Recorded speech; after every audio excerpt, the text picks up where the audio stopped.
నమామీశమీశాన నిర్వాణ రూపం విభుం వ్యాపకం బ్రహ్మవేదస్వరూపం అజం నిర్గుణం నిర్వికల్పం నిరీహం చిదాకారమాకాశవాసం భజేహం నమామీశమీశాన నిర్వాణ రూపం విభుం వ్యాపకం బ్రహ్మవేదస్వరూపం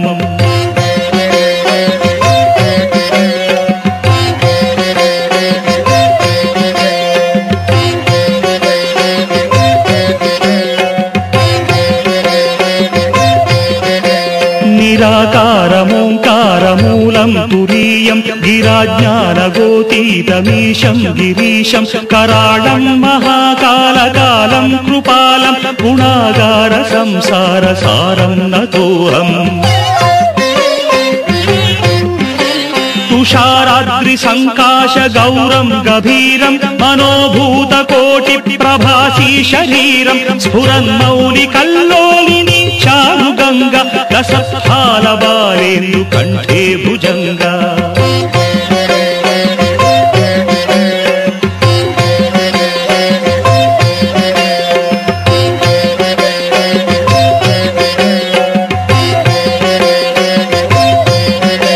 చలత్కుండలం శుభ్రనేత్రం విశాలం ప్రసన్నాననం నీలకంఠం దయాలం మృగాధీశ చర్మాంబరం ముండమాలం ప్రియం శంకరం సర్వనాథం భజామి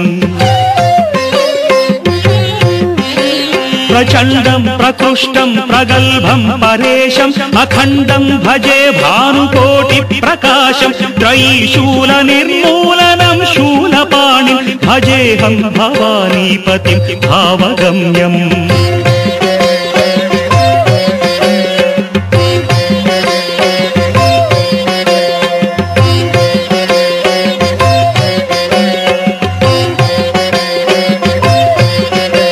కళాతీత కళ్యాణ కల్పాంతకారి సదా సజ్జనానందదాత పురారి చిదానంద సందోహ మోహాపహారి ప్రసీద ప్రసీద ప్రభో మన్మధారి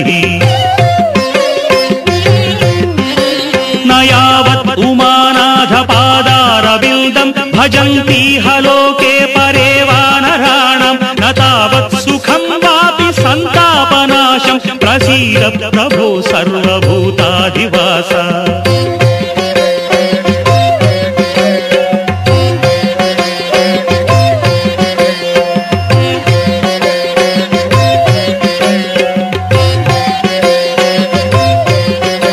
न जानामि योगं जपं नैव पूजां नतोऽहं सदा सर्वदा देव तुभ्यं जराजन्म दुःखौघतातप्यमानं प्रभो पाहि शापान्नमामीश शम्भो रुद्राष्टकमिदं प्रोक्तं विप्रेण हरतुष्टये ये पठन्ति नरा भक्त्या तेषां शम्भुः प्रसीदति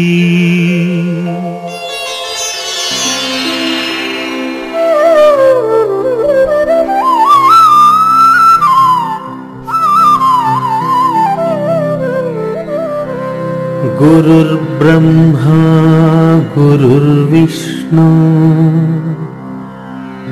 गुरुर्देवो महेश्वरः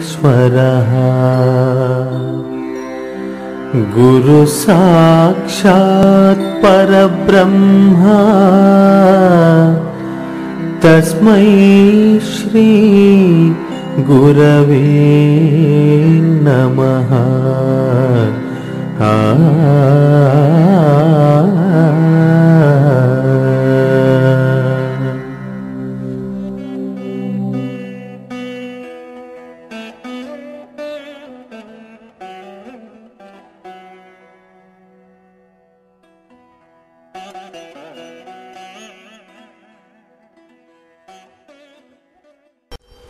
శ్రీ గురుభ్యో నమః. ఇక్కడ ముఖ్యంగా అర్థం కావాల్సినటువంటి విషయం ఏంటంటే, శాస్త్రం ఏం చెప్తున్నది మనకి, ముక్త్యైర్ నిర్విషయం మనః అని చెప్తుంది.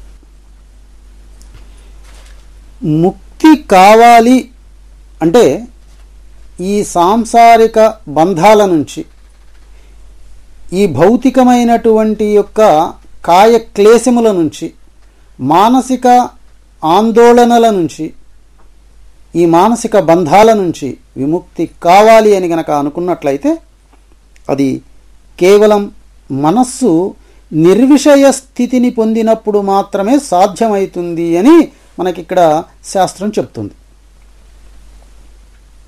అయితే ఈ బంధ నివృత్తికి కారణమైనటువంటి యొక్క ఈ మనస్సు నిస్సంకల్ప స్థితిలో ఉంటుందా, ఉంచగలమా అని గనక మనం ఆలోచించినట్లయితే ఇది హరిహర బ్రహ్మాదులకి కూడా సాధ్యం కాలేదు. కాబట్టి ముక్త్యై నిర్విషయం మనః అని అనేటువంటిది మరి ఎలా సిద్ధిస్తుంది? ఎందుకనంటే ధ్యాన సమాధిలో ఉన్నప్పుడు నీవు దేనిని ధ్యానం చేస్తున్నావో దాని మీద ఈ మనసు పనిచేస్తూనే ఉంది. లేదా ప్రాణాయామ కుంభకాలలో గాలిని బంధించి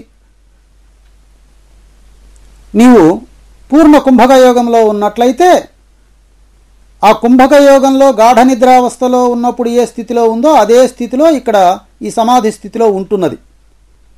అయితే గాఢ నిద్రావస్థలో తమోగుణ సంపన్నమై తాను నిర్విషయ స్థితిలో ఉన్నప్పటికీ కూడా తిరిగి మళ్ళీ ఎప్పుడైతే జాగ్రత్త అవస్థకు వస్తున్నదో ఆ విషయాలన్నీ కూడా మళ్ళీ ఈగలు ముసురుకుంటున్నట్టు ముసురుకుంటూనే ఉన్నాయి. అలానే ఈ యొక్క కుంభక యోగ స్థితిలో ఉన్నటువంటి యొక్క ఈ సమాధి స్థితిలో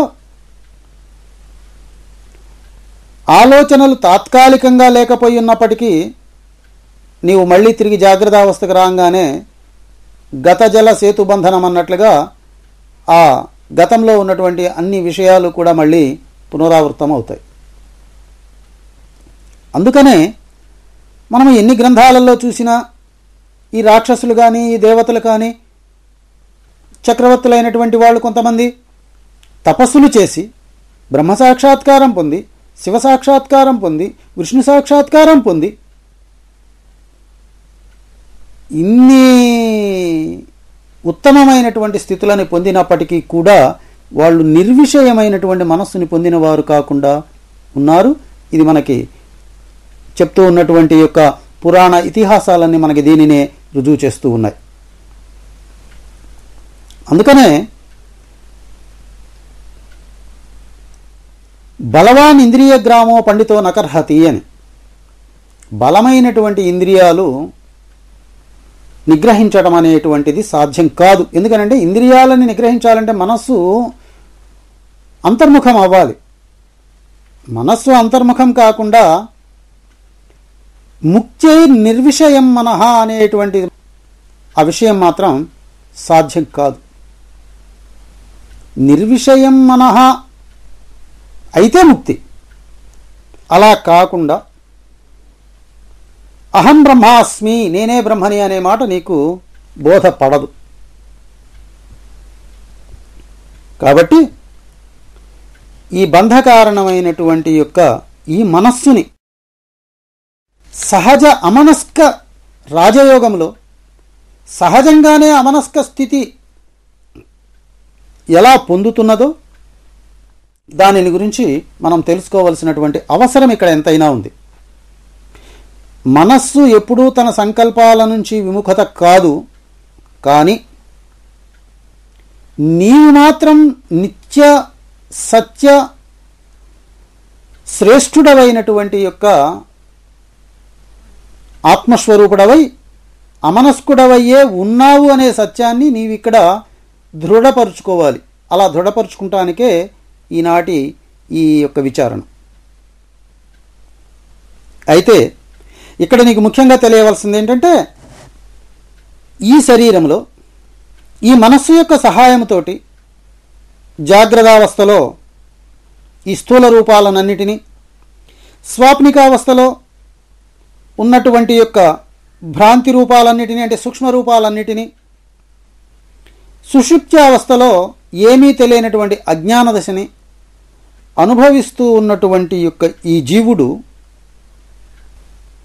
జాగ్రత్తావస్థలో చూసినటువంటి యొక్క స్థూల సూక్ష్మ కారణ స్వరూపాలైనటువంటి ఏమిటివి? ఈ చెట్లు, చేమలు, రాళ్ళు, రప్పలు, కొండలు, గుట్టలు, సూర్యుడు, చంద్రుడు, నక్షత్రాలు, ఈ దేవతా స్వరూపాలు, ఆకాశము, వాయువు, అగ్ని, జలము, పృథివీ, ఇవన్నీ కూడా కలలో కనిపించినటువంటి యొక్క అనేకములైనటువంటి భ్రాంతిజన్యమైనటువంటి సూక్ష్మస్థితులు. అవి ఎక్కడి నుంచి వస్తున్నాయో తెలియదు, ఎక్కడికి పోతున్నాయో తెలియదు. శబ్దస్పర్శ రూప రసగంధాల వల్ల కలిగినటువంటి యొక్క భ్రాంతులు అవన్నీ. ఒక శబ్దం వినడం వల్ల మళ్ళీ వినాలి అనేటువంటి కోరిక, అది అసంపూర్ణంగా మిగిలిపోయింది. అది రాత్రికి స్వప్నంలో నీకు ప్రతిఫలిస్తూ ఉంది. ఒక దృశ్యాన్ని చూసావు, ఆ దృశ్యాన్ని నీవు పొందాలి అని అనుకున్నావు, దానిని పొందలేకపోయావు, అది అసంపూర్ణంగా నీ కోరిక మిగిలిపోయింది. అది రాత్రికి స్వాప్నికావస్థలో ఆ దృశ్యం మళ్ళీ నీకు ప్రతిఫలిస్తూ ఉంది. ఇవన్నీ సూక్ష్మాంశాలు. ఈ సూక్ష్మాంశాలకి కానీ లేదు వీటన్నిటికీ విలక్షణంగా ఉండి కాసేపు నేను విశ్రాంతి తీసుకోవాలి అని ప్రశాంతమైనటువంటి యొక్క ఆ విశ్రాంతిలో మగ్నమైపోతూ ఉన్నది. కానీ ఈ మనస్సేను అనేటువంటి మాటని నీవు గుర్తుపెట్టుకోవాలి, అంతేకాని నీవు మాత్రం కాదు. ఎందుకంటే జాగ్రత్తలోనూ ఈ జీవుడున్నాడు, స్వప్నావస్థలోనూ జీవుడున్నాడు, సుషుప్త్యావస్థలో కూడా ఈ జీవుడు అదే విధంగా ఉన్నాడు. కానీ జాగ్రత్తావస్థలో ఉన్న మనస్సు, స్వాప్నికావస్థలో ఉన్న మనస్సు, ఈ సుషుప్త్యావస్థలో లీనమైపోయినటువంటి మనస్సు, ఇది మాత్రమే కొన్ని అవస్థలలో ఉండి కొన్ని అవస్థలలో లేకుండా పోతున్నది. కానీ నీవు మాత్రం కాదు అనేది ఇక్కడ కనుక నువ్వు కొంచెం మనస్సు పెట్టి అర్థం చేసుకున్నట్లయితే, ఈ జీవుడు అనేటువంటి వాడు వాస్తవంగా వీటితో సంబంధం లేనటువంటి వాడు అనేది నీకు గోచరమైతూ ఉంది. ఎందుకంటే మనస్సే అన్నిటినీ సంకల్పం చేస్తున్నది, మనస్సే అన్నిటితో జీవిస్తున్నది, మనస్సే అన్నిటితో విడబడి ఉంటున్నది. కానీ ఈ మనస్సును పనిచేయిస్తూ ఉన్నటువంటి నీవు ఎప్పుడూ కూడా జాగ్రత్తలో ఉన్నావు, స్వప్నంలో ఉన్నావు, సుషుప్త్యావస్థలో ఉన్నావు. ఇవి ఉన్నా ఇవి లేకపోయినా నువ్వు అలానే ఉన్నావు. కాబట్టి ఈ మనస్సుతో నీకు సంబంధం లేకుండానే నువ్వు ఉన్నావు అనేటువంటిది నీకు అర్థమవుతున్నది. అంటే ఈ మనస్సు లేనప్పుడు సుషుప్త్యావస్థలో ఉన్నావు, ఈ మనస్సు పనిచేస్తున్నప్పుడు జాగ్రత్తావస్థలో కూడా నువ్వు ప్రత్యక్షంగా ఉండి ఈ మనస్సు చేస్తున్న పనులని నేను చేస్తున్నాను, ఇవి అనుభవిస్తున్నటువంటి వాటిని నేను అనుభవిస్తున్నాను అని నీవు అనుకొని భ్రాంతి పొందుతూ ఉన్నావు. అందువల్లనే ఈ మనస్సుకు పట్టినటువంటి భ్రాంతే ఈ కులాలు, ఈ మతాలు, ఈ ధర్మాలు, ఇవన్నీ కూడా నేనేను అంటున్నావు. నేను బ్రాహ్మణ్ణి, నేను క్షత్రియుణ్ణి, నేను వైశ్యుణ్ణి, నేను శూద్రుణ్ణి, నేను ముస్లింని, నేను క్రిస్టియన్ని అని చెప్తూ ఉన్నది ఎవరిక్కడ? ఈ మనస్సే, నీవు కాదు. కాబట్టి ఇక్కడ పని చేస్తున్నది, దానిని అనుభవిస్తున్నది ఎవరిక్కడ? మనస్సే. కాబట్టి కర్తృత్వ భోక్తృత్వాలు ఎవరికి ఉన్నాయి? మనస్సుకే ఉన్నాయి. మరి పాపపుణ్యాలు ఎవరికి ఉంటాయి? మనస్సుకే ఉంటాయి. ఊర్ధ్వ అధోలోక ప్రాప్తులు ఎవరికి ఉన్నాయి? స్వర్గలోకానికి పోవడం, నరకలోకానికి రావడం, పాపాన్ని అనుభవించడం, పుణ్యాన్ని అనుభవించడం, ఇవన్నీ ఎవరు చేస్తున్నారు? ఈ మనస్సే. కాబట్టి నీకు ఎప్పుడూ కూడా ఈ దుఃఖములైనటువంటి యొక్క ఈ విషయ లోలత్వం కానీ, ఈ ఆనందానికి కారణమైనటువంటి యొక్క విశ్రాంతి తమోగుణ సంపన్నమైనటువంటి యొక్క సుషుప్త్యావస్థతో కానీ నీకు ఎటువంటి సంబంధం లేకుండా ఈ మూడు అవస్థలకి విలక్షణంగా, ఈ గుణాలకి విలక్షణంగా, సత్వరజస్తమో గుణాలకి విలక్షణంగా నీవు ఎప్పుడు అలానే ఉన్నావు. అయితే ఇక్కడ అర్థం కాని విషయం ఏంటంటే, మరి నేను విలక్షణంగా ఉన్నాను అనేటువంటి విషయం నాకు ఎంతో కొంత అర్థమవుతున్నప్పటికీ కూడా మరి నేను ఈ జీవుడిని అనేటువంటి యొక్క సంస్కృతి ఎందుకని నేను పొందుతున్నాను, ఈ జీవుడననే భావన ఎందుకు పొందుతున్నాను అని కనుక అనుకున్నట్లయితే, శుక్లాంబరధరం విష్ణుం శశివర్ణం చతుర్భుజం అని చెప్తూ ఉన్నటువంటి శుక్లాంబరమైనటువంటి ఆ తెల్లని ఆకాశం, మనకి నీలవర్ణంగా, పీతవర్ణంగా, ఆకుపచ్చ వర్ణంగా ఇలా మనకి కనిపిస్తూ ఉంది. ఇలా కనిపించడానికి కారణమైనటువంటి యొక్క అంశాలేంటి? మేఘాలు, వాయువులు, ఇవన్నీ కూడా ఈ ఆకాశాన్ని ఆవృతం చేసి ఉండడమే. ఇలా ఈ మేఘాలన్నీ ఇక్కడ ఆవృతం చేసి ఉండటానికి దోహదం చేస్తూ ఉన్నటువంటిది ఏంటి? వాయువు. ఈ వాయువే ఎక్కడెక్కడి నుంచో ఈ నీటి ఆవిరిని తీసుకొచ్చి ఈ ఆకాశంలో ఒకదాని తర్వాత ఒకటి, ఒకదాని తర్వాత ఒకటి, ఒకదాని తర్వాత ఒకటి దొంతర్లుగా పేర్చిపెట్టింది. అలా ఈ ఆకాశంలో పేర్చిపెట్టినటువంటి ఈ మేఘాలన్నీ కూడా ఎక్కడ మందంగా ఉన్నాయో అక్కడ నల్లగా కనిపిస్తున్నది, ఎక్కడ కొంచెం పల్చగా ఉన్నాయో అక్కడ పీతవర్ణంగా కనిపిస్తున్నది, ఎక్కడైతే ఇంకా కొంచెం పల్చగా ఉండి అక్కడ కాంతి పడుతూ, సూర్యుడి యొక్క కాంతి పడుతూ అలా ఉన్నదో అక్కడ ఇంకొక రకమైనటువంటి గౌరవర్ణంగా కనిపిస్తూ ఉన్నది, ఇంకా కొంచెం మందగించిన చోట ఆకుపచ్చ వర్ణంగా కనిపిస్తున్నది. ఇలాగా అనేక వర్ణాలుగా కనిపిస్తూ ఉన్నటువంటి యొక్క ఇప్పుడు ఈ ఆకాశం శ్వేతవర్ణమా, లేకపోతే పీతవర్ణమా, నీలవర్ణమా, లేకపోతే గౌరవర్ణమా, ఆకుపచ్చగా ఉన్నదా, ఎలా ఉన్నది అంటే ఈ మేఘాలు ఉన్నా ఈ మేఘాలు లేకపోయినా ఉన్నటువంటిది శ్వేతవర్ణమే. అయితే మనకు అలా కనిపించడం లేదు. కాబట్టి ఇక్కడ వీటన్నిటికీ కూడా ఇలా కనిపించడానికి దోహదం చేసింది ఏంటంటే ఈ వాయువే వీటన్నిటినీ తీసుకొచ్చి ఈ మేఘాలన్నిటినీ ఈ ఆకాశం నిండా నింపింది. ఇప్పుడు యథార్థంగా ఉన్న ఆకాశం యథార్థంగా మనకి కనిపించాలి అంటే మళ్ళీ ఈ మనస్సే, అంటే ఈ గాలే ఈ మేఘాలన్నిటినీ కూడా దూరంగా నెట్టేసి ఈ మేఘాలనేవే లేకుండా అక్కడ కనుక పక్కకి నెట్టేసినట్లయితే ఇప్పుడు ఈ వాయు సహాయంతో ఇవన్నీ పక్కకి పెడుతున్నాయి కాబట్టి మళ్ళీ ఆకాశంలాగా తెల్లగా స్వచ్ఛంగా మనకి భాసిస్తుంది. అట్లాగే ఇక్కడ ఈ సకల ప్రపంచానికి కార్యకర్త అయినటువంటి ఈ మనస్సు ఈ జగత్తు మొత్తాన్ని కూడా తానే నిర్మాణం చేసి తానే ఇదిగో వీడు కుమారుడని, వీడు భార్య అని, వీడు పుత్రిక అని, ఇది అత్త అని, ఇది మామ అని, ఇది తల్లి అని, ఇది తండ్రి అని వీటన్నిటినీ ఏర్పాటు చేసుకుంది. ఇక్కడ ఇలా చేసుకున్నటువంటి ఈ మనస్సు మళ్ళీ వీటన్నిటినీ వైదొలిగించుకోవాలి అన్నా కానీ ఇదే వీటన్నిటినీ పక్కకి నెట్టాలి. ఈ మనస్సే వీటన్నిటినీ ఏర్పాటు చేసుకుంది, ఈ మనస్సే వీటన్నిటినీ పక్కకి త్రోసివేయాలి. ఎందుకని అంటే ఈ మనస్సు దేనికైనా సమర్థవంతురాలైనటువంటిది కాబట్టి. అంటే ఒక గాలి ఎట్లా అయితే అన్నిటినీ క్రోడీకరించుకొని అన్నిటినీ నెట్టేసుకుందో, ఇష్టాయిష్టాలు సంశయాత్మక స్థితులు దీనికే ఉన్నాయి. అందుకని ఇది కలెక్ట్ చేసుకోగలదు, మళ్ళీ వాటిని డిస్టర్బ్ చేసి పక్కకి నెట్టేయను కలదు. అందుకని ఈ మనస్సుకి ఇప్పుడు నువ్వు చేయవలసిన ట్రైనింగ్ ఏంటి? వీటన్నిటినీ పక్కకి నెట్టే విధానం. అలా చేస్తే నీకేమొస్తుందంటే నిన్ను నువ్వు చూసుకుంటానికి ఒక యథార్థమైనటువంటి స్థితిని నువ్వు తెలుసుకుంటానికి ఒక మార్గం ఏర్పడుతుంది. కాబట్టి ఇక్కడ నీకు ఉండవలసిందేంటి? నిన్ను నువ్వు తెలుసుకోవాలనేటువంటి యొక్క పూర్ణ జిజ్ఞాస. అయితే ఇక్కడ నీకు ఇంకో విషయం అర్థం కావాల్సింది ఏంటంటే మనస్సు అనేటువంటిది స్వయం ప్రతిపత్తి కలిగి తనకు తానుగా పనిచేస్తూ ఉన్నటువంటిది మాత్రం కాదు. వాయువులాగానే వాయువు కూడా స్వయం ప్రతిపత్తి కలిగింది కాదు, అది స్వయంభూతం కాదు, అది స్వయం సంభూతమైనటువంటిది కాదు. మరి ఎలా వచ్చింది అది అంటే పరమాణువుల యొక్క పరిభ్రమణంలో వాయువు జన్మించింది.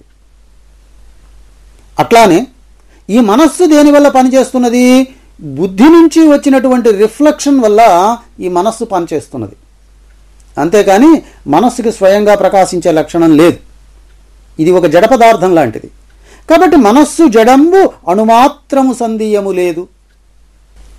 ఎట్లాగైతే మనంబె స్థూల సూక్ష్మముల్ అని ఈ స్థూల సూక్ష్మాలైనటువంటి యొక్క ఈ జగత్తంతా కూడా మనస్సేనని ఇందాక చెప్పుకున్నాము, అలానే ఈ మనస్సు జడంబు అణుమాత్రము సందేయము లేదు. ఎందుకని అంటే మనస్సు తనకు తాను స్వతంగా పనిచేసేటువంటిది కాదు.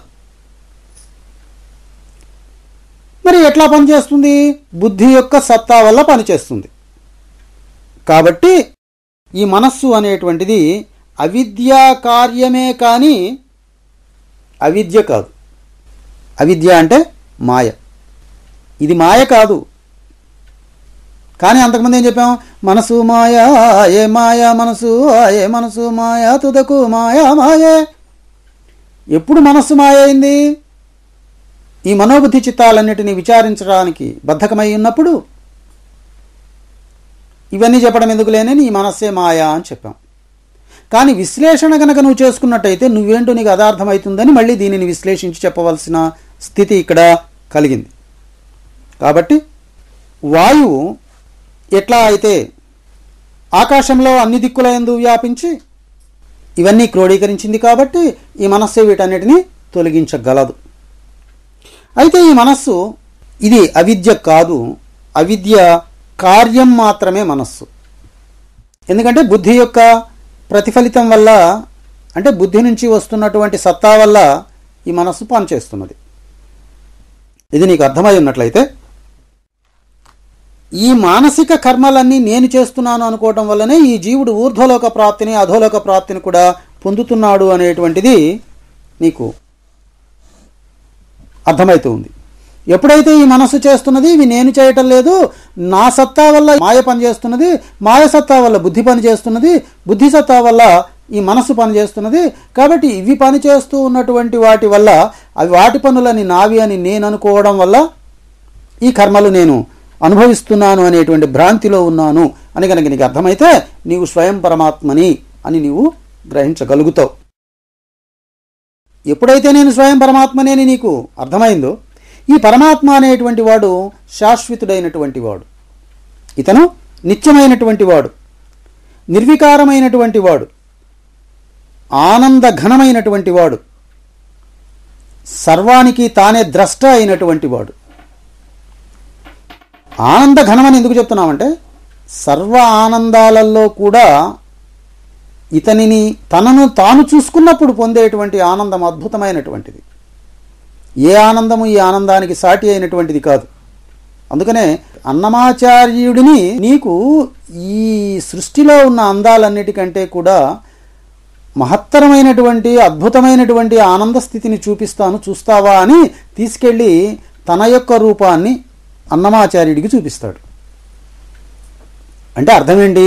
అన్నమాచార్యుడు తన యొక్క ఆత్మస్థితిని తాను తెలుసుకున్నప్పుడు తను పొందినటువంటి యొక్క ఆ అద్భుతమైనటువంటి ఆనందం వర్ణనాతీతం. అందుకని అతను ఇంకా దేనికి బానిస కాలేకపోయాడు.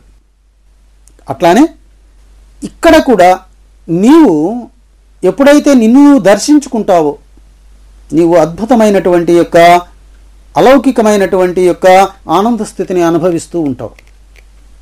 అందువల్ల గతంలో చెప్పినట్లుగా ఈ యొక్క స్థూల పదార్థ చేత నిర్మాణం చేయబడినటువంటి యొక్క ఈ శరీరం కానీ, పంచప్రాణములు ఉపప్రాణములైనటువంటి యొక్క మరొక 5 ప్రాణములు ఇవన్నీ కలిపి దశవిధ ప్రాణాలతో నిర్మాణమైనటువంటి ప్రాణమయ కోశం కానీ, ఇప్పుడు ఈ ఆలోచనలతో ఇలా బంధకారణమవుతున్నటువంటి ఈ మనోమయ శరీరం కానీ ఇవేవీ కూడా ఆత్మ కాదు అనేది నీకు విస్పష్టంగా అర్థమవుతూ ఉంది. అయితే ఇక్కడ నీకు ముఖ్యంగా ఇందాక నేను చెప్పినట్లుగా ఆత్మ యొక్క సత్తా ద్వారా ప్రకాశిస్తూ ఉన్నటువంటి బుద్ధి తన చైతన్యం ద్వారా మనస్సును ప్రకాశింపజేస్తున్నది అని చెప్పుకున్నాం. కాబట్టి ఈ బుద్ధి అనేటువంటిది నిశ్చయాత్మక వృత్తి కలిగినటువంటిది. ఇది ముందు గుర్తుపెట్టుకో. మనస్సుకు నిశ్చయాత్మక వృత్తి లేదు, మనస్సుకు సంశయాత్మక వృత్తి ఉంది. మనస్సు సంశయాత్మకమైనటువంటిది, బుద్ధి నిశ్చయాత్మకమైనటువంటిది. అయితే ఇక్కడ విజ్ఞానమయ కోశంలో ఏం జరుగుతుంది? బుద్ధి జ్ఞానేంద్రియాలు కలిసి జీవిస్తాయి. మనస్సు జ్ఞానేంద్రియాలు కలిసి జీవించి మనోమయ కోశమైంది, ప్రాణము జ్ఞానేంద్రియాలు కలిసి జీవించి ప్రాణమయ కోశమైంది, శరీరము జ్ఞానేంద్రియాలు కలిసి జీవించి అన్నమయ కోశమైంది. బుద్ధి జ్ఞానేంద్రియాలు కలిసి జీవిస్తూ ఉండటం వల్ల ఇది విజ్ఞానమయ కోశమైంది. దీనికి కర్తృత్వ లక్షణం ఉన్నది. కర్తృత్వం అంటే తెలుసుకోవటం, కోరుకోవటం అనేటువంటి కర్తృత్వ లక్షణాలు ఉన్నాయి. అయితే మనస్సు ఎట్లా అయితే ఈ జీవుడికి బంధకారణమైందో ఈ బుద్ధి కూడా అలానే ఈ జీవుడికి బంధకారణమైతూ ఉన్నది. ఈ ప్రాణం లేకపోతే నేను చచ్చిపోతున్నానండి అని అంటున్నాం. ఎందుకంటే మనకు అది తప్పే తెలియలేదు, అందుకని ప్రాణమయ కోశం బంధకారణమైంది. ఈ శరీరం లేకపోతే చచ్చిపోతున్నామండి అంటున్నాం, అందుకని శరీరం బంధకారణమైంది. అయ్యో ఈ బంధాలు లేకపోతే వీళ్ళందరినీ వదిలిపెట్టి నేను పోవాలనుకుంటే నేను బాధపడుతున్నాను అంటున్నాం, అందుకని మనస్సు బంధకారణమైంది. ఇష్టాయిష్టాలు అనేటువంటివి, ఇష్టప్రాప్తిని పొందడం అనేటువంటివి ఇక్కడ నీకు బంధకారణమవుతున్నాయి. అందువల్ల ఈ బుద్ధి కూడా ఈ జీవుడికి బంధకారణమే అయింది. అయితే ఇక్కడ ఒక చిన్న మెళుకువ ఏంటంటే, బుద్ధి అనేది కర్త, మనస్సు అనేటువంటిది కరణం, అంటే పని చేసేది. మనస్సు పని చేస్తుంది, బుద్ధి చేయిస్తుంది. అర్థం కదా? బుద్ధి అనేది చేయించేటువంటి యొక్క వ్యవస్థ, మనస్సు అనేటువంటిది చేసే వ్యవస్థ. అర్థమైందా? అంటే ఏమైంది ఇక్కడ, ఒకదానికంటే ఒకటి సూక్ష్మ స్థితిలో ఉండి శక్తి స్వరూపం దగ్గరలో ఉంటున్నాయి. ఆ శక్తి స్వరూపం యొక్క మరొక విభాగమే ఈ బుద్ధి. కాబట్టి విజ్ఞానమయ కోశం మనోమయ కోశం కంటే ఇంకా లోపలికి అంతరంగా ఉన్నది అనేటువంటిది ఇక్కడ మనకి అర్థమవుతూ ఉంది. అయితే ఇక్కడ మాయ యొక్క సత్తా నేరుగా ఈ బుద్ధి మీదనే ప్రతిఫలిస్తూ ఉంది, ఈ బుద్ధి అందే ప్రతిఫలిస్తూ ఉంది. ఇలా ప్రతిఫలించటం వల్ల ఈ పరమాత్మకి ఈ బుద్ధి యొక్క ఉపాధి వల్లనే జీవత్వం అనేటువంటిది సంప్రాప్తమవుతున్నది. ఇది మనకి స్పష్టంగా అర్థమవుతున్నది. మనస్సులో ప్రతిఫలించినంత మాత్రాన ఇది జీవత్వం పొందుతున్నది అనేటువంటిది కాదు. ఇక్కడ ఎప్పుడైతే బుద్ధి యందు ప్రతిఫలించిందో అప్పుడే ఇది జీవత్వాన్ని పొందింది, ఆ చైతన్య తత్వాన్ని ఇది కలిగి ఉంది. ఎప్పుడు ఆ బుద్ధిలో ఎప్పుడైతే ప్రకాశించిందో వెంటనే అన్నిటిలో జీవించడం అనేటువంటి దానికి ఆరంభం చేకూర్చింది. ఈ దేహాదులతో ఏర్పడేటువంటి అనుబంధానికి కారణం ఎవరిక్కడ? బుద్ధే. నేరుగా ఆత్మ యొక్క సత్తా ఈ దేహేంద్రియాల మీద ప్రసరించడం లేదు. ముందు బుద్ధి యందు ప్రసరించి ఆ బుద్ధి ద్వారా మనస్సు మీద ప్రకాశించింది. ఇప్పుడు ఏం చేసింది? బుద్ధి యొక్క లక్షణాలు, ఈ మాయ యొక్క సత్తా, ఈ రెండు కలిసి మనస్సు మీద ప్రతిఫలిస్తే ఇప్పుడు మనస్సు అనేటువంటి దానికి ఉండేటువంటి లక్షణాలు కొన్ని, ఈ బుద్ధి లక్షణాలు కొన్ని, ఈ సత్తా, ఈ మూడు కలిసి దేహేంద్రియాల మీద ప్రసరించినాయి. అంటే ప్రాణం మీద ప్రసరించినాయి. ప్రాణంతో ఎప్పుడైతే ప్రసరించినాయో ఆ ప్రాణం మీద ఈ ప్రాణమయ కోశంలో ఉన్నటువంటి ఈ ప్రాణాలన్నీ కూడా వాటి వాటి లక్షణాలతో సమన్వితమై ఈ మనస్సు యొక్క సంకల్పాన్ని తీసుకొని బుద్ధి యొక్క ఇచ్ఛ ప్రేరణని పొంది ఆ చైతన్యము ద్వారా ఇవి దేహమునందు వర్తిస్తూ ఈ స్థూల దేహాన్ని పనిచేయిస్తూ ఉన్నాయి. కారణం ఎవరు వీటన్నిటికీ? బుద్ధే.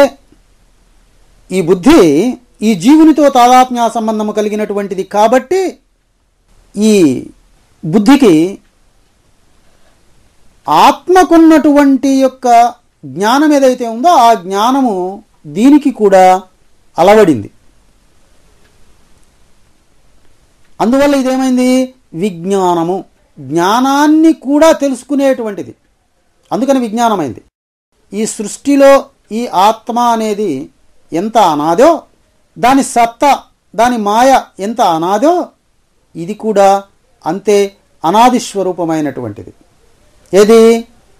ఈ యొక్క బుద్ధి. అలా ఉన్నటువంటి యొక్క ఈ బుద్ధి బుద్ధి తత్వంగా ఏర్పడడానికి ముందు తాను పొందినటువంటి అనుభవాలు కొన్ని ఉన్నాయి. అది ఎలా బుద్ధితత్వంగా ఏర్పడింది అంటే, శరీరం ఏర్పడి ఉండాలి, శరీరం ఏర్పడ్డ తర్వాతనే ఆ శరీరంలో ఈ బుద్ధి అనేటువంటిది మళ్ళీ అక్కడ ఏర్పడి ఉండాలి కదా. అట్లా ఉన్నటువంటి శరీరం ఏంటి? అక్కడ పరమాణువు. ఆ పరమాణువులో ఎలక్ట్రాన్లు, ప్రోటాన్లు, న్యూట్రాన్లు ఇవన్నీ ఉన్నాయి. ఈ ఎలక్ట్రాన్లు ఏర్పడటానికి కూడా ఒక కారణం ఉండి ఉండాలి. అంటే ఈ మాయా సమన్వితమైనటువంటి యొక్క ఈ దేహం ఏర్పడటానికి ఒక కారణం ఉండాలి. ఆ కారణం మాయే. ఇక్కడ అర్థం కావాల్సింది ఏంటంటే పరబ్రహ్మస్వరూపమైనటువంటి ఆత్మ నుంచి వెలువడినటువంటి యొక్క మాయ, ఆత్మ ఎంత ఉందో ఇది అంత ఉంది. ఆది మధ్యాంత శూన్యమైనట్టి ప్రకృతి ఆది మధ్యాంతరహిత అద్వయాత్ముండనైన నాకు ఆది మధ్యాంతములు గల్గనావరించే. అంటే నేనెంతున్నానో అది అంతా ఉంది. దీనినే పీరోజీ గారు ఏమన్నారంటే అంతటా దిశలా మిన్నావరించిన పరమాత్మ ఎక్కడ ఉన్నది అని అడిగారు. ఆకాశం ఎంత ఉన్నది? అంతటా నిండి ఉన్నది. అట్లానే ఆత్మ కూడా అంతా నిండి ఉన్నది. ఈ మాయ కూడా అంతటా నిండి ఉన్నది. అయితే అంతటా నిండి ఉన్నటువంటి ఆత్మలో ఈ మాయ ఎలా ప్రకాశించింది, ఎలా బహిర్ముఖమైంది అంటే అంతటా సందు లేకుండా నిండి ఉన్నటువంటి ఆకాశంలో మేఘాలు ఎలా తిరుగుతున్నాయి అలా. గాఢాంధకారమైనటువంటి చీకటిలో వేసినటువంటి ఒక టార్చ్ లైటు దాని కాంతిని ఎంతవరకు ప్రసరింపజేసిందో అంతవరకు కాంతి నిండి ఉండి ఆ కాంతి లోపల అంతర్గతంగా కనిపించకుండా చీకటి ఎలా అయితే నిక్షిప్తమై ఉన్నదో, ఈ కాంతికి బయటనే చీకటి ఉన్నట్టు కనిపిస్తున్నది మనకి. కాంతి ఉన్న చోట చీకటి ఉన్నట్టు కనిపించడంలా, కానీ కాంతి వెలుతురు రెండు కలిసే ఉన్నాయి. ఈ చీకటి ఎక్కడికి వెళ్ళలేదు. ఇది స్పష్టం. అట్లానే బాగా ఎర్రగా కాలినటువంటి యొక్క ఇనపగుండు అగ్ని చేత ఆవరింపబడినప్పుడు ఈ అగ్ని ఇనపగుండు రెండు కలిసే ఉన్నాయి. అగ్ని ఎంత ఉందో ఇనపగుండు అంత ఉంది, ఇనపగుండు ఎంత ఉందో అగ్ని కూడా అంతే ఉంది. ఈ రెండు ఒకదాన్ని ఒకటి విడబడి లేవు. ఈ ఇనపగుండు యొక్క ప్రతి రేణువు నుంచి ఈ అగ్ని బహిర్ముఖమవుతున్నది. అగ్ని బహిర్ముఖమైన ప్రతి రేణువు నుంచి దాని యొక్క వేడి వెలుతురు బహిర్ముఖమవుతూనే ఉన్నాయి. కాబట్టి వేడి వెలుతురు అగ్ని ఇవన్నీ ఇనపగుండుని ఆవరించే ఉన్నాయి. ఇనపగుండులో ఎక్కడా సందు లేదు. అలానే ఈ జగత్తులో ఆత్మ ఎంత ఉన్నదో ఈ ఆత్మని ఆవరించి ఆత్మ నుంచి వెలువడుతున్న మాయ కూడా అంతే ఉంది. అయితే ఈ మాయ దాని నుంచి ఎలా బహిర్ముఖమైంది అంటే ఒక రిమోట్ కంట్రోల్ నుంచి వెలువడుతూ ఉన్నటువంటి యొక్క అయస్కాంతిక శక్తి ఎలా అయితే ఎదటనున్నటువంటి యొక్క ఆ టీవీని ఆపరేట్ చేస్తున్నదో అలానే ఆత్మ తన నుంచి వెలువడుతున్నటువంటి యొక్క ఈ మాయ ఈ సృష్టిని నియంత్రణ చేస్తూ ఉంది. అలా నియంత్రణ చేయడానికి ఏర్పడినటువంటి యొక్క కార్యం ఏంటి ఇక్కడ అంటే ఎప్పుడైతే పదార్థం నుంచి వెలువడినటువంటి యొక్క ఈ మ్యాగ్నెటిక్ వేవ్స్ ఉన్నాయో ఇవి సుడులు తిరుగుతూ ప్రారంభమవుతాయి. ఏ వస్తువు నుంచైనా ఒక అయస్కాంతిక శక్తి బహిర్ముఖం అయ్యేటప్పుడు, ఒక చైతన్యం బయటికి వచ్చేటప్పుడు తన నుంచి వెలువడుతున్న చైతన్యం సుడులు తిరుగుతూ బయటికి వస్తుంది. అది క్లాక్ వైజ్లో తిరుగుతూ గనక బయటికి వెళ్తున్నట్టయితే పదార్థం నుంచి శక్తి బయటికి వెడుతుంది. యాంటీ క్లాక్ వైజ్లో తిరుగుతూ గనక ఉన్నట్లయితే బయటనున్నటువంటి శక్తి పదార్థంలోకి వస్తుంది. ఇది గనక నీకు అర్థమైనట్లయితే ఈ clockwise anticlockwise మోషన్లో ఈ ప్రకంపనలు సుడులు తిరుగుతూ ఉండడం వల్ల ఆకర్షణ వికర్షణలు ఏర్పడ్డాయి. అలా ఏర్పడినటువంటి యొక్క ఈ సుడులలో ఏర్పడిన ఘర్షణల వల్ల ఒకదానిలో ఒకటి ఈ ప్రకంపన సుడులు కలిసిపోయి వాటిలో ఏర్పడినటువంటి యొక్క ఫ్రిక్షన్స్ అనేక రకాలైనటువంటి పరిణామాలకి దారితీసి దాంట్లో ఈ ప్రోటాన్స్ అనేటువంటి పదార్థ నిర్మాణం జరిగింది. ఇలా ఏర్పడినటువంటి ఈ ప్రోటాన్స్ డైరెక్ట్గా వెలువడినటువంటి ఎలక్ట్రాన్స్ వాటి నుంచి ఏర్పడినటువంటి యొక్క ఒక కక్ష్య ఈ రెంటికి కలిపి ఏర్పడినటువంటి ఒక పరిధి ఇది పరమాణువు. ఇప్పుడు ఈ పరమాణువు లోపల కూడా ఇదే శక్తి ఉంది, ఈ పరమాణువు బయట ఇదే శక్తి ఉంది. ఎలక్ట్రాన్ అనేటువంటి ఈ పరమాణు శక్తి ఏదైతే ఉన్నదో ఆ శక్తి లోపల ఉన్నటువంటి ఈ ప్రోటాన్ అనేటువంటి పదార్థం ఈ రెండు కూడా ఈ చైతన్యంతోటే నిర్మాణం అయి ఉన్నాయి. అంటే ప్రథమ సంకల్ప స్థితిలో ఉన్నటువంటి యొక్క ఏ అనుభూతి అయితే ఉన్నదో అది పూర్వజ్ఞానం అని గనక అనుకున్నట్లయితే దాని నుంచి మళ్ళీ ఈ పరమాణువుల ద్వారా ఏర్పడినటువంటి ఈ ఆర్బిట్లో నుంచి ఏర్పడినటువంటి యొక్క ఒక తత్వం బుద్ధి, ఈ బుద్ధి లోపల అంతర్బహిష్యుల యందు కూడా ఇదే చైతన్యము పరిభ్రమిస్తూ గత అనుభవమైనటువంటి ఆకర్షణ వికర్షణలని ఇప్పుడు ఇది చేస్తూ ఉంది. కాబట్టి దీనికి పూర్వజన్మకృతమైనటువంటి సంస్కారాలు విడవకుండా ఇది దీనిని అనుసరిస్తూనే ఉంటాయి. ఇలా చేసేటప్పుడు పుణ్యకర్మలని చేస్తుంది, పాపకర్మలని చేస్తుంది. పుణ్యకర్మలేంటి? తన నుంచి యాంటీ క్లాక్ వైజ్లో పరిభ్రమిస్తూ ఉన్నటువంటి యొక్క ఈ ప్రకంపనలన్నీ తిరిగి పరమాత్మ దగ్గరికి చేరటం. క్లాక్ వైజ్లో తన నుంచి బహిర్ముఖమవుతున్నటువంటి ఈ ప్రకంపనలన్నీ కూడా పదార్థానికి చేరటం, తిరిగి పదార్థ రూపాలని ధరించటం, ఇది పాపం. ఇది అధోముఖ వ్యాప్తి, అది ఊర్ధ్వముఖ వ్యాప్తి. ఇట్లా అధోముఖ ఊర్ధ్వముఖ వ్యాప్తులుగా ఇవన్నీ కూడా సవ్య భ్రమణము అపసవ్య భ్రమణము అనేటువంటి యొక్క ఈ పరిభ్రమణాలని పొందుతూ ఇవి తిరుగుతూ ఉన్నాయి. ఇలా ఉండటం వల్ల ఏమైంది? అనేకములైనటువంటి యొక్క రూపాంతరాలు ఈ సృష్టిలో ఏర్పడ్డాయి. ఇలా ఏర్పడినటువంటి యొక్క ఈ రూపాంతరాలని మనం ఏమంటున్నాం? జననము అంటున్నాం, జన్మము అంటున్నాం. ఇలా అనేక రకములైనటువంటి జన్మలకి ఇది కారణభూతమైంది. ఓకే, దీంట్లో విస్పష్టంగా మనకు అర్థమవుతున్నది ఏంటి? ఇప్పుడు ఆత్మ యొక్క సత్తా సూటిగా ఈ బుద్ధి మీద ప్రకాశిస్తూ ఉంది. ఆ మాటని నీకు స్పష్టంగా చెప్పడానికే వాళ్ళు ఏం చెప్పారు? అణోరణీయాం మహతో మహీయాం అని చెబుతూ నీలత్వయద మధ్యస్థాద్విద్యుల్లేకేన భాస్వర నీవారశూకవర్తన్వి పీతాభా స్వచ్ఛనూపమా తస్య శిఖాయా మధ్యే పరమా ఆత్మా వ్యవస్థిత అని మనకి శృతి ద్వారా వాళ్ళు ప్రామాణికంగా చెప్పారు. ఈ అణువు నుంచే ఇవన్నీ కూడా ఇలా బహిర్ముఖమై అంతర్ముఖమై ఇలా జరుగుతూ ఉన్నాయి అని. అయితే ఈ బుద్ధితత్వమైనటువంటి ఈ విజ్ఞానమయ కోశం ఏదైతే ఉన్నదో ఇది పరమాత్మకి అత్యంత సన్నిహితంగా ఉంది. అన్నిటికంటే దగ్గర ఉన్నటువంటి యొక్క కోశం ఇదే. అయితే పరమాత్మ మాత్రం బుద్ధితత్వంలో ఉన్నాడు అనేది ఎంత నిజమో, ప్రకాశిస్తున్నాడు అనేది ఎంత నిజమో, పరమాత్మ వీటికి విలక్షణంగా ఉన్నాడు అనేది కూడా అంతే నిజం. అయితే ఈ పరమాత్మ అనేటువంటి వాడు ఈ బుద్ధి అనేటువంటి ఈ గుహలో ప్రకాశిస్తూ, గుహ అని ఎందుకంటున్నామంటే దానికి ఒక ఆర్బిట్ ఏర్పడింది, అందుకని దానిని బుద్ధి గుహ అంటున్నాం. ఈ బుద్ధి గుహలో ప్రకాశిస్తూ హృదయ పుండరీక మధ్యస్థ కీటకంలాగా, అంటే ఏంటి అంటే అన్ని జ్ఞానేంద్రియాల యొక్క సమూహము ఉన్నటువంటి చోటు.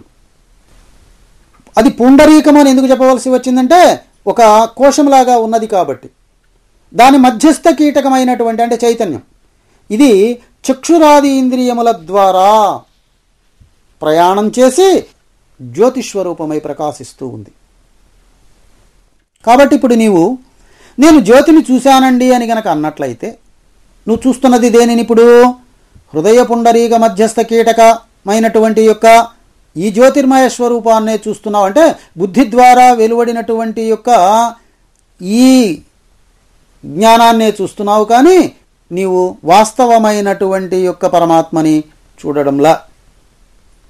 అందుకనే అంతఃకరణాధిష్టాన చైతన్యము, అంతఃకరణ ఏంటి? మనోబుద్ధి చిత్త అహంకారాలు.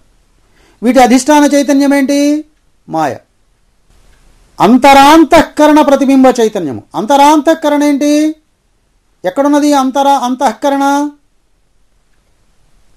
అంటే దాని అంతరంలో ఉన్నటువంటి సూక్ష్మభూతాలైనటువంటి ఈ శబ్దస్పర్శ రూపరసగంధ తత్వం ద్వారా ఆకర్షణ వికర్షణల ద్వారా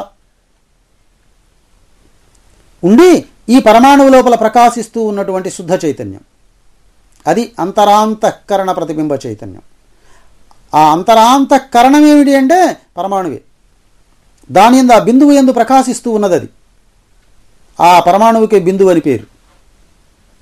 అలా ఉన్నటువంటి యొక్క ఆ పరమాత్మని చూడకుండా ఇక్కడ హృదయ పుండరీక మధ్యస్థ కీటకమైనటువంటి యొక్క ఈ సత్తా ఏదైతే ఉన్నదో, కీటకమని ఎందుకంటున్నామంటే తిరుగాడే లక్షణం ఉన్నది కాబట్టి, ఈ తిరుగాడుతూ ఉన్నటువంటి ఈ చైతన్యమే ఈ చక్షురాది ఇంద్రియముల ద్వారా గోచరిస్తూ ఉన్నది. నీవు అంతర్ముఖం చేసి ఆ హృదయ పుండరీకంలో చూసినప్పుడు అంటే మళ్ళీ తిరిగి ఆ బుద్ధిగుహ దగ్గరికి చేరి నువ్వు దానిని పరిశీలన చేస్తున్నప్పుడు ఏం కనిపిస్తున్నది? ఈ యొక్క బుద్ధిగుహలో ప్రకాశిస్తూ ఉన్నటువంటి మాయ యొక్క సత్తా, అంటే బుద్ధిలో ప్రకాశిస్తూ ఉన్నటువంటి సత్తా కనిపిస్తున్నది, అంతేకాని పరమాత్మ మాత్రం కాదు. అయితే ఇంద్రియాల ద్వారా ప్రకాశిస్తున్నా తానే, బుద్ధిలో ప్రకాశించినా తానే, సర్వ రూపాలలో ప్రకాశిస్తున్నా తానే, వాటన్నిటి బయట ఉన్నది తానే, ఆ రూపాలలో ఉన్నది కూడా తానే. అందుకని ఇక్కడ ఏం చెప్పాడు ఆయన? సర్వం ఖిల్విద బ్రహ్మం అని చెప్పడానికి సరిపోయింది. అయితే బ్రహ్మం బ్రహ్మంలాగా మనకి కనిపిస్తున్నదా? కనిపించడంలా. బ్రహ్మం బ్రహ్మంలాగా కనిపించకపోవడానికి కారణం ఏంటి? ఇక్కడ ఇంద్రియ స్వరూపమైనటువంటి యొక్క ఈ శరీరాలని మనం చూస్తున్నాం. ఇంద్రియ స్వరూపాలైనటువంటి యొక్క వాటి తత్వాలని, ఆకర్షణ వికర్షణలని చూస్తున్నాం, వాటి ఆపేక్షలని చూస్తున్నాం, వాటి బంధ అనుబంధాలతోటి మనం తాదాత్మ్యత చెంది అవే మనము అని అనుకుంటున్నాం కదా. అలా అనుకోవటం వల్ల ఏమవుతున్నది? ఇప్పుడు నీకు ఆరోపితమైనటువంటి యొక్క స్వరూపం సత్తైనటువంటి యొక్క ఆత్మ మీద కనిపిస్తున్నది. మాయ ఆత్మ మీద మొదట కనిపించింది, ఆ తర్వాత మాయ ద్వారా ఏర్పడినటువంటి ఈ స్థూల రూపాలన్నిటినీ మనం చూస్తూ ఈ స్థూల రూపాలే పరమాత్మ అని అనుకుంటున్నాం. ఇవన్నీ మాయ యొక్క రూపాలు. ఈ మాయ పరమాత్మని ఆవరించి ఉంది. కాబట్టి ఇప్పుడు పరమాత్మ కనిపించడంలా ఎవరు కనిపిస్తున్నారు? మాయా సమన్వితమైనటువంటి యొక్క ఈ జగత్తు కనిపిస్తున్నది. జగత్ అంటే అర్థం ఏంటంటే, జ అంటే పుట్టుక, గతి అంటే తిరిగి మళ్ళీ చనిపోవటం. అర్థం కదా? పుట్టుక చావు కలిగినటువంటిది కాబట్టి, అంటే కనిపించి అంతర్ధానమైపోయేటువంటి లక్షణం ఉన్నటువంటి యొక్క స్వరూపం కాబట్టి దీనికి జగతి అని పేరు. పుట్టి గతించేది ఇది, అందుకని జగత్తు. ఈ జగత్తు నీకు ఎక్కడ కనిపిస్తున్నది? ఆత్మ మీద కనిపిస్తున్నది. మరి ఆత్మ కనిపించడం లేదు కాబట్టి ఇది యథార్థమా? కాదు. ఇలా విచారణ చేసినటువంటి మహాపెద్దలందరూ కూడా ఏం చెప్పారంటే, జగన్మిథ్యా, ఈ జగత్తంతా కూడా మిథ్యారూపమైనటువంటిది. తోస్తూ ఉన్నటువంటి జగత్తు వాస్తవంగా లేదు. ఇది వ్యావహారిక సత్యత్వమే కానీ చెప్పుకుంటానికి, మనం చూడటానికి, అనుభవిస్తూ ఉన్నట్లు కనిపిస్తూ ఉన్నప్పటికీ కూడా, వ్యావహారిక సత్యత్వంగా తోస్తూ ఉన్నప్పటికీ కూడా పారమార్థికమైనటువంటి సత్యత్వాన్ని గనక గుర్తించినప్పుడు ఈ వ్యావహారిక సత్యత్వమైనటువంటి జగత్తు ఆ పారమార్థిక సత్యత్వంలో తోచడం లేదు, ఆ ఆత్మయందు తోచడం లేదు. ఇలా ఆలోచించడానికి ఇప్పుడు నీవు ఏ యజ్ఞం చేయాలి, లేదు ఏ మంత్రోపాసన చేయాలి, ఏ ప్రాణాయామ కుంభకాలు చేయాలి, ఏ అష్టాంగ యోగ సాధన చేయాలి? ఏమీ లేదు ఇక్కడ.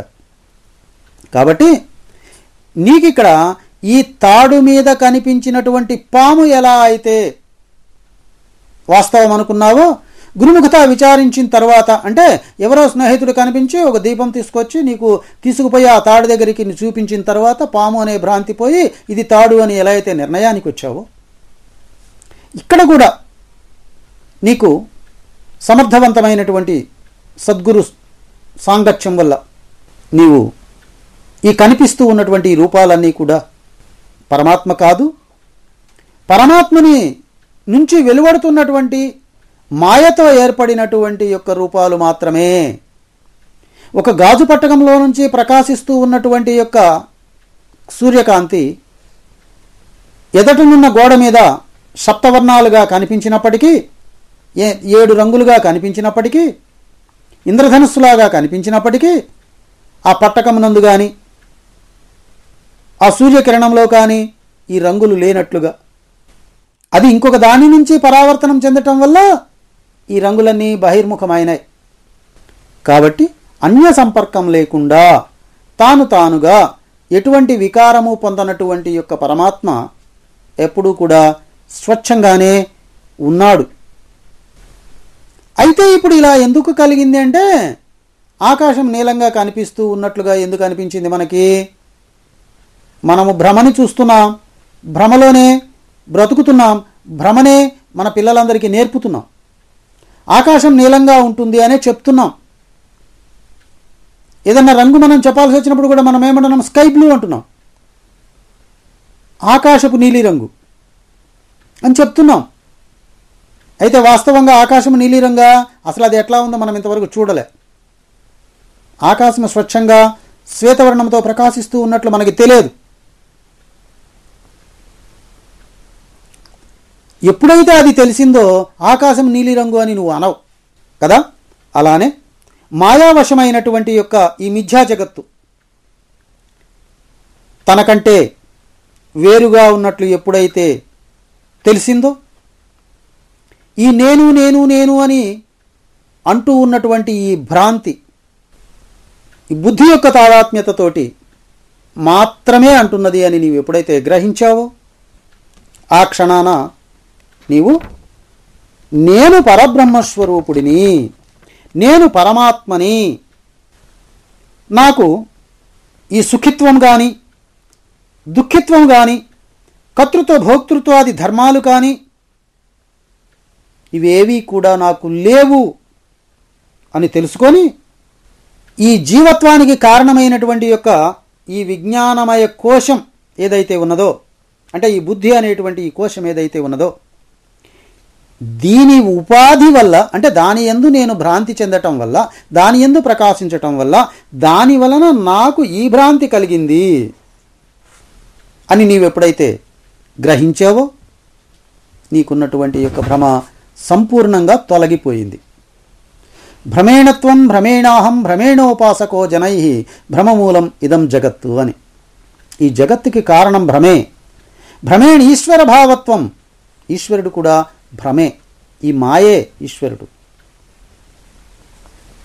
మాయే ఈశ్వరుడు. అది ఈశ్వర భావత్వం అని చెప్పడంలో ఆంతర్యం. భ్రమ మూలమిదం జగత్తు, ఈ భ్రమే ఈ జగత్తు ఇలా కనిపించడానికి కారణం. అహం భ్రమ, నేను నేను నేను అని చెప్పబడుతున్నటువంటి యొక్క ఈ వ్యావహారిక స్థితి ఏదైతే ఉన్నదో, ఇది అంతా కూడా భ్రమ వల్లనే కలుగుతున్నది. కాబట్టి ఇది వాస్తవం కాదు.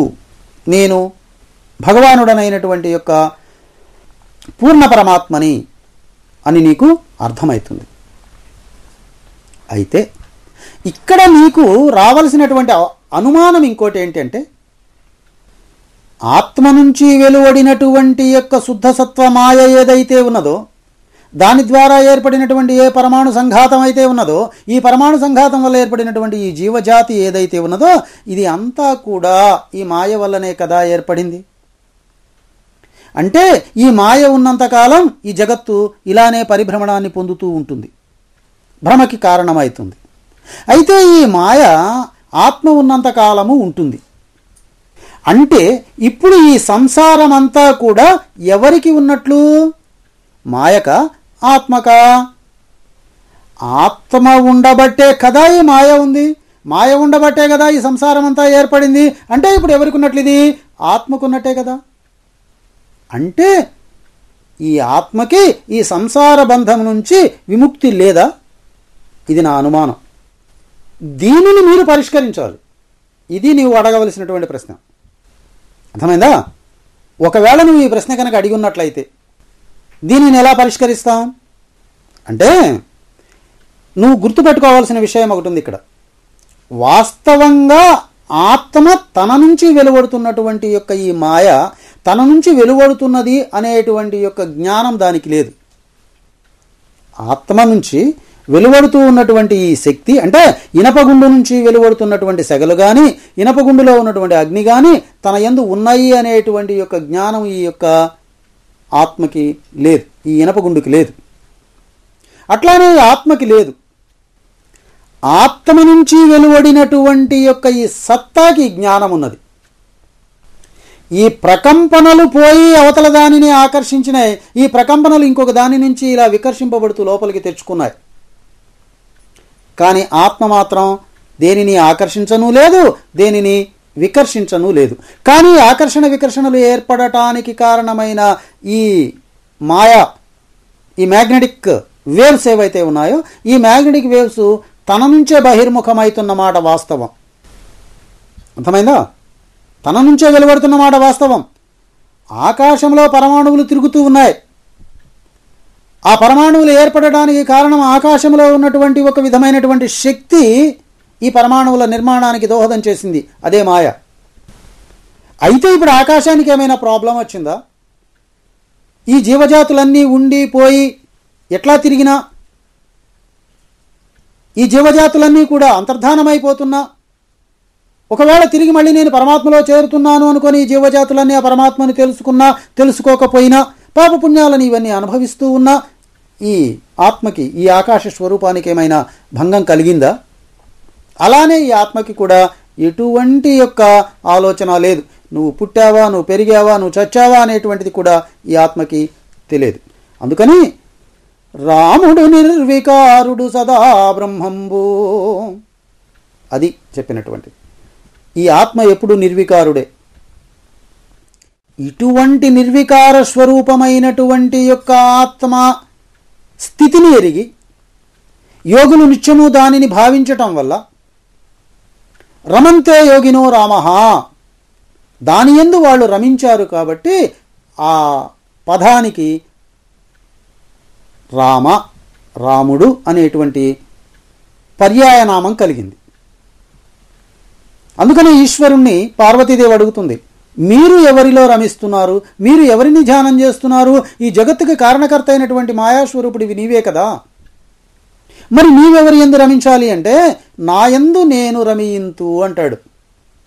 నేనెవరిలో రమించనమ్మా, నేను పుట్టినటువంటి చోటున్నది, దానిలో నేనే తిరుగుతూ ఉంటాను, నేను పుట్టిన చోటుని నేను గుర్తు పెట్టుకుంటూ ఉంటాను, కాబట్టి నన్ను నేనే గుర్తు చేసుకుంటూ ఉన్నాను, నేను శుద్ధసత్వ ప్రధానుడైనటువంటి యొక్క ఆత్మని మాత్రమే అంటాడు. అట్లాగే ఇక్కడ కూడా ఈ కనిపిస్తూ ఉన్నటువంటిదంతా కూడా ఉండి దాని యందు నేనున్నప్పటికీ నేను అసంగుడనే, నేను వాటితో ఎటువంటి సంబంధం లేకుండానే ఉన్నాను. మంగళం గురుదేవాయ మహనీయ గుణాత్మనే సర్వలోక శరణ్యాయ సాధురూపాయ మంగళం, సాధురూపాయ మంగళం.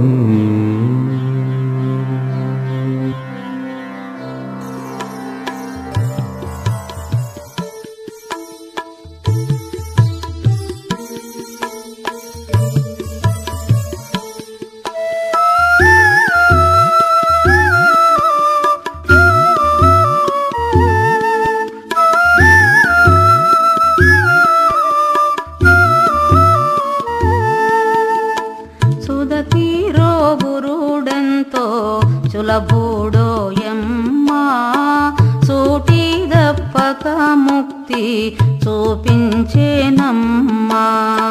సుదతీరో గురుడెంతో సులభుడోయమ్మా సూటిదప్పక ముక్తి చూపించేనమ్మా. నడినాళమున దృష్టి నాటించేనమ్మా, నడినాళమున దృష్టి నాటించేనమ్మా. ఈడ పింగళు నడిచే విధి తెల్పెనమ్మా. సుదతీరో గురుడెంతో సులభుడోయమ్మా సూటిదప్పక ముక్తి చూపించెనమ్మా.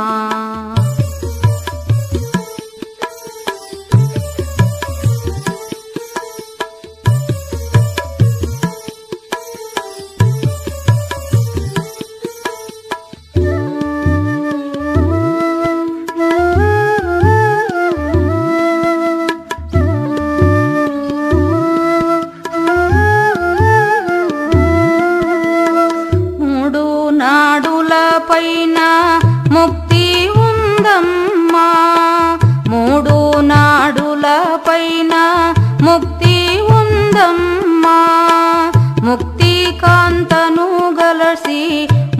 సులుగాడవమ్మా సుదతీరో గురుడెంతో సులభుడోయమ్మా సూటి దప్పక ముక్తి చూపించేనమ్మా.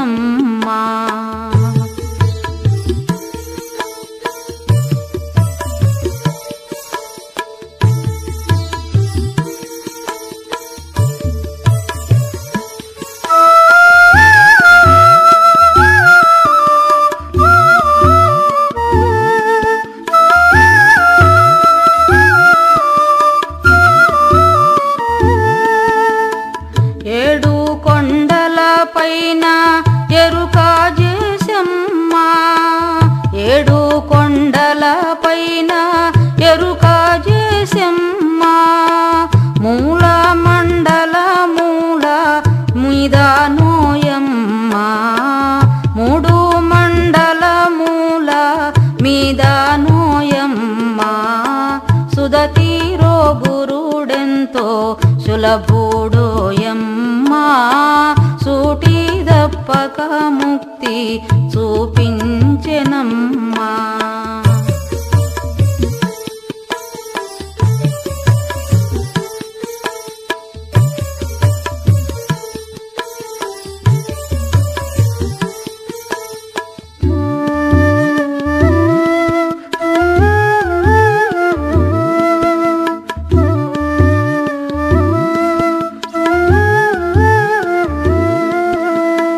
గాలి మనసు దృష్టి కదులాదోయమ్మా గాలి మనసు దృష్టి కదులాదోయమ్మా కీలు దెలసితే ఆత్మా నీవైతివమ్మా సుదతీరో గురుడెంతో సులభుడోయమ్మా సూటి దప్పక ముక్తి చూపించేనమ్మా.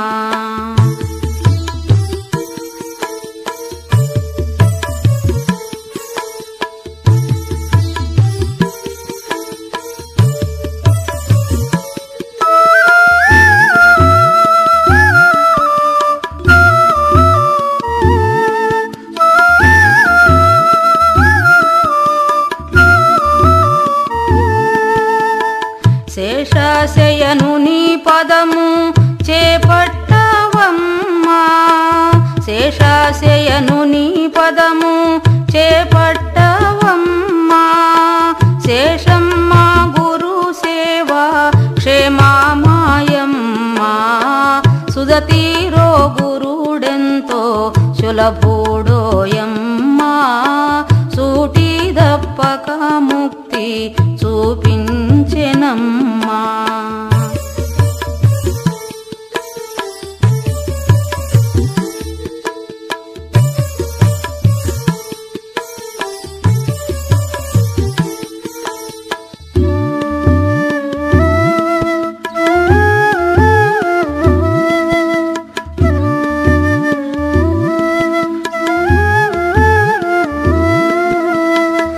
భ్రాంతులన్నీయు బోయి బయలాయనమ్మా భ్రాంతులన్నీయు బోయి బయలాయనమ్మా వారాదాసుకు అంత భ్రమదొలిగేనమ్మా సుదతీరో గురుడెంతో సులభుడోయమ్మా సూటి దప్పక ముక్తి చూపించెనమ్మా సూటి దప్పక ముక్తి చూపించెనమ్మా సూటి దప్పక ముక్తి చూపించెనమ్మా.